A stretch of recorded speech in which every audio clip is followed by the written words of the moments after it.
chapter 4 ng Philippians. So,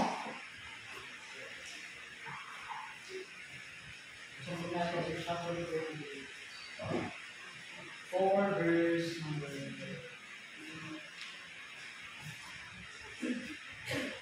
number 8 lang tayo. Isang verse lang.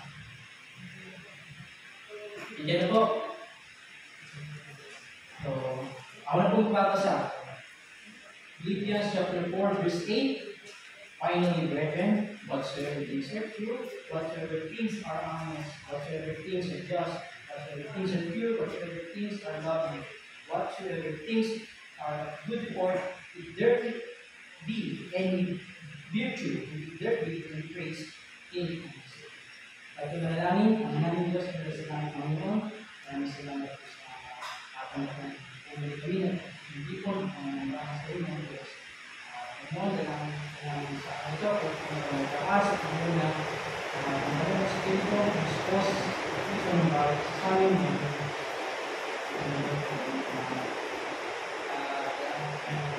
ito yung marami kong hindi natawag sa salamat po na sa hindi ko matatapos ang araw nila, Panginoon, wala po kami. Salamat po kami nalang, salamat po sa mga Jesus na nagdasal. Amen. Ako po lahat. Limutan mo yung ano example ba? So,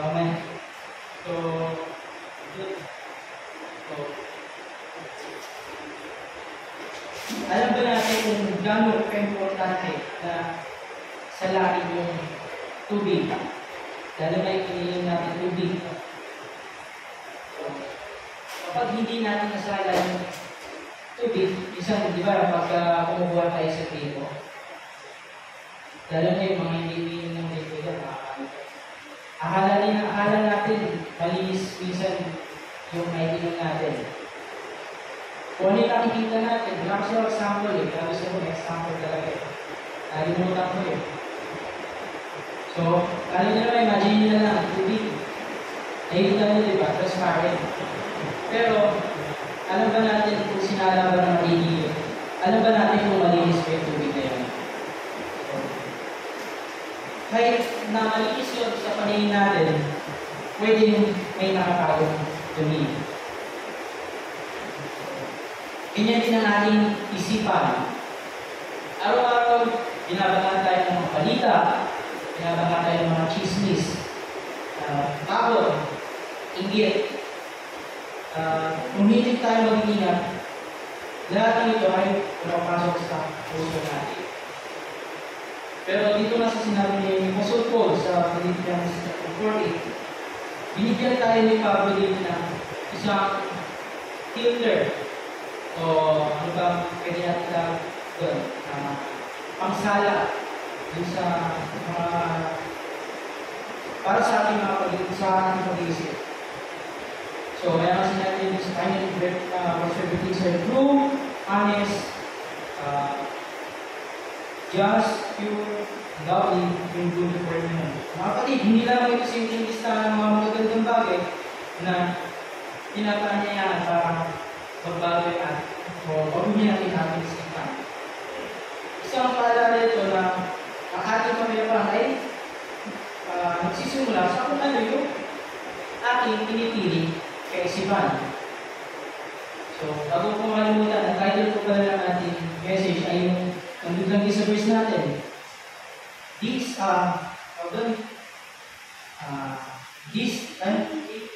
Think on these things. Naduluhin na ako kanina pa. Ayan. Think on these things. So, kung ang puso natin ay tahanan ng Espiritu, at kung ang isipan natin ay pintuan, at kung hindi natin ito babantayan, ay maaari mapasok tayo ng kaaway. So, kaya ngayong mga hapon na tanongin natin natin sarili kung ano ang laman ng ating isipan. Kung puno ba ito ng katotohanan o ng takot? Puno ba ito ng kagandahan o ng galit? O puno ba ito ng pag-asa o ng ating mga pangangamba? So ngayon, nasabi natin kung paano sa karasa nito na sinabi ni Apostle Paul na hindi lamang ito guide sa pag-isip, kundi susi sa kapayapaan na makukuha natin mula sa Diyos. So, itong mga bagay na ito ay alam ko ni Apostle Paul. So, itong una ay Philippians na sulat ni Apostle Paul. Nung siya ay nahuli sa Rome, nung siya nangangaral. Nakikita natin sa history sa Acts 16. Bago saan siya nangangaral at doon siya nahuli. At hindi maganda na niyang kalagayan, no? Siya ay nakulong. So, kung titignan niya natin ngayon, ang mga kulungan ngayon sa panahon ngayon, parang hindi kulungan. Hindi, napakaluwag pa nga eh. Kasi, dahil na sa munti, tama ba? Munti lupa. Munti, sila lang. Sa munti, mga president, parang ganito lang din eh. May mga TV, may electric fan, nakakakain ng masasarap. Pero nung panahon ni Apostle Paul, nung siya'y nakulong, hindi maganda yung kanyang dinanas. Ang kulungan ng araw is dungeon. Dungeon is nasa ilalim ng lupa. So, napakadilim, wala kang masasagap na wala kang malalasap na hangin. Talagang, kung ano din yung amoy na doon, ay lumahamoy po kasi stuck yung ano doon, walang hangin. So, ganun yung bilangguan noon. Ganun yung naramdaman o naranasan ni Apostle Paul na napakadilim. So ngayon, isimulat ito ni Pablo sa mga taga-Philippians. Dahil nagkaroon ng tension sa mga simbahan. Kaya nga sinabi na doon sa verses, I beseech you, Theophilus, and beseech you, Cynthia, that they be on the same mind with the Lord. And that time, sa kabila ng lahat, hindi siya nag-isip ng negatibo. Mas pinili pa din ni Apostle Paul na madala. Kaya sabi niya dito sa verse number 4, rejoice in the Lord always. And again, I say, rejoice.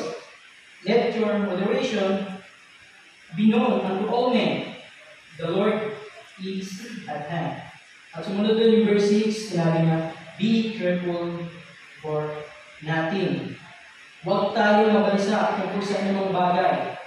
Sa halip, hayaan natin malaman ang Panginoon ang inyong mga kahilingan sa lahat ng bagay sa pamamagitan ng panalangin at pasasalamat. So, hindi sinabi ni Apostle Paul na hindi lang niya sinabi na huwag tayong mabalisa. Hindi siya naisip ng mga negatibong bagay. Binibigyan tayo ng Apostle Paul ng napakalinaw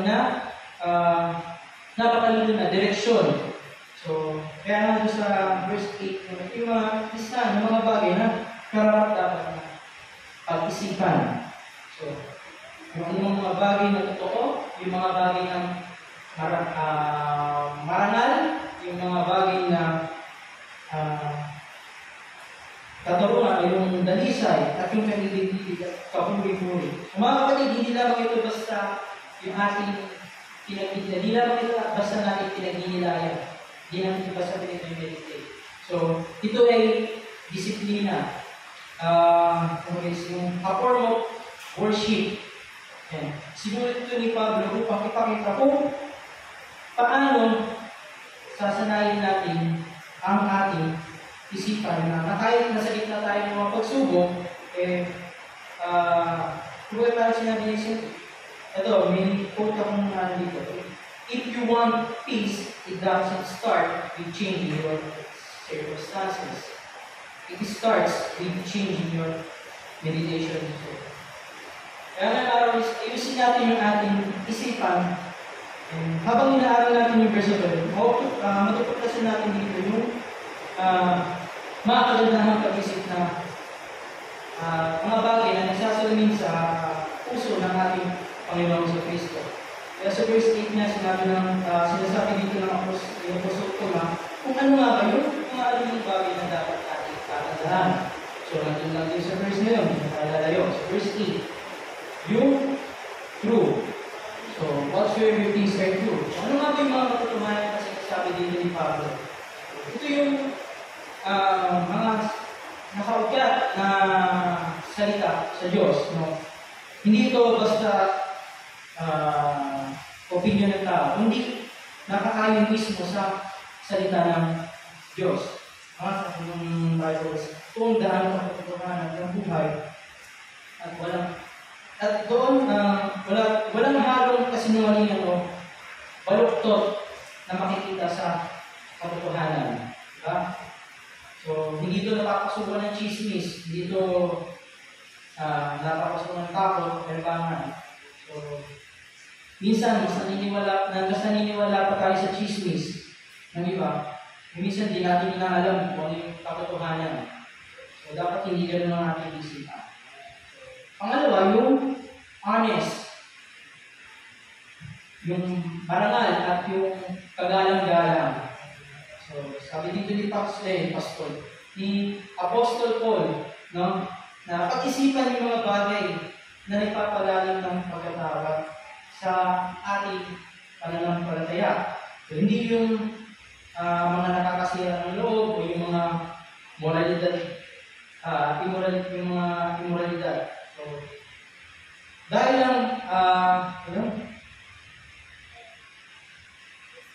lang marangal, yung marangal na ating pag-isip ay nagbibuild din ng ating marangal na ating pamumuhay. So kapag iniisip natin ay puro kabastusan, paninira, kababawan, naapektuhan yung ating kilos, naapektuhan yung ating pananalita, yung relasyon natin, at lalo na sa Diyos. Pero kung kapag-isipin natin ng mga bagay na honest, natututo tayong mamuhay na may respeto, may dignidad at kabutihang loob. So, yung pangatlo, whatsoever things are just, yung katarungan, yung matuwid at naayon sa pamantayan ng Diyos. So, hindi tayo, sa mundo ito is, hindi ito, limutan ko yung exact hindi ito yung basta patas na ayon sa mundo, kundi tumutukoy ito sa mga bagay na nagpapakita ng katwiran at ng integridad. At yung ating tamang pakikitungo sa kapwa. So, ang Diyos ay ikinalaman din sa pag-iisip at pamumuhay natin. So, number 4 is yung pure. Pure. Mas Tagalog, dalisay. So, malinis. Walang dumis. Yung mga bagay na hindi lang kaaya-aya sa paningin ng tao, kundi ito'y katanggap-tanggap sa harap ng Diyos. Sinasabi nga ni Apostle Paul dito sa verse na to, na iwasan natin yung mga bagay na hindi katanggap-tanggap sa Diyos. Ano nga ba yun? Yun yung karamihan ng ating kaisipan. Lagi tayo nagkakasala sa paningin, ay sa mata, nakakasala tayo sa ating isipan, nakakasala tayo sa ating mga gawa. So, kaya mga kapatid, lalo na sa mga lalaki, sige, tigil na natin yan. Tigil na yung kaluluwa ng mga diba? Lalo na ngayon, napakadelikado na. Instagram, magsa-search ka lang, may lalabas sa kaagad. Diba? Sa Instagram, wala ka namang pinapanood na gano'n, wala kang kasi na-search. Pero pag hindi mo na-search, meron lumalabas din ng mga sexy. Hindi ko alam bakit. Ang dami, kahit sila pastor na nagkakwento pag nila, lagi may mga gano'n. So, lalo na sa Facebook. Diba? So, para hindi mapit yung ating kaisipan ng mga ganung bagay, kung mahabawa makakita ka na ng ganung bagay sa Instagram, sa Facebook, skip mo na. Diba? Kesa mapit yung kaisipan natin, mas lalo tayo nagkakasala. No? So, ayun. So, So, pangalima, saglit lang tayo, no? Yung lovely. Ito yung kaibig-ibig, kaya-aya. Kaya mga kapatid, dapat ang bawat isa sa atin ay magmahalan. Diba? Mali natin ang isa't isa, yun yung utos ng Diyos eh. Diba? Love one another. So, yun yung mga bagay na hindi lang maganda sa paningin, kundi nakakalugot sa Diyos at sa ating kapwa. So, pagpapakita naman yun na karakter ng ating Panginoon. No? At dapat makita din sa ating mga mananampalataya. And lastly, yung mga bagay na dapat mayroon tayo ay yung ating good report, number 6. So, yung papuri-puri, yung ating mga anais-nais na mga bagay. So, from the Greek word, eupima, na ibig sabihin ay well spoken of commendable. Sa Tagalog na is yung papuri-puri. So, dapat meron tayong maayos sa testimony sa mga tao at lalo na siyempre sa Diyos. So, mga gawain na ipapakita ng pag-ibig at katapatan natin ay ipapakita namin ng good report. No? So, kaya kapag halimbawa, may mga lalo na sa labas, mga hindi nakakasama natin. Hindi naman pwedeng sasabayan din natin sila sa ano yung gusto na, kung ano yung gusto nila. Pakita natin yung good report natin. Pakita natin ang diskare tayo. So, dito sa ating magtatapos, so, hindi lang naman ito about sa positibo natin pag-isip. Di ba? It's na, ito'y tumutukoy sa ating Christian-centered thinking. No? So, kaya nga sinabi ni Paul dito no? Na sa ating mga mananampalataya, i-train natin yung ating isipan. No? At manahan kung ano yung karakter ng Diyos. Bakit? Kasi ito yung sabi niya. Ito yung sabi ng Bible. At sinabi niya ni Paul sa verse 9, magbabasa natin, those things which ye have both learned. Lahat ng mga bagay nito na ating natutunan at ating natanggap at ating nadinig at nakita niyo sa akin. Gawin niyo. And the God of peace shall be with you. So, si Apostle Paul, hindi naman siya nagtuturo na ano ba ang ito? Lahat ng tinuturo ni Apostle Paul sa mga happy churches ay ginagawa niya. Pagiging true, honest, pure, just, loving, at yung pagiging good report. Lahat yun nakita natin kay Apostle Paul. And yun nga, thoughts shape, meron ng isang sa isang pastor. Thoughts shape actions, actions shape habits, habits shape character, and character reflects Christ. So yung verse na kinuha ko is yung Philippians yung chapter, yung verse 8. So ito yung blueprint, kumbaga, ito yung blueprint natin, no? And matawag yung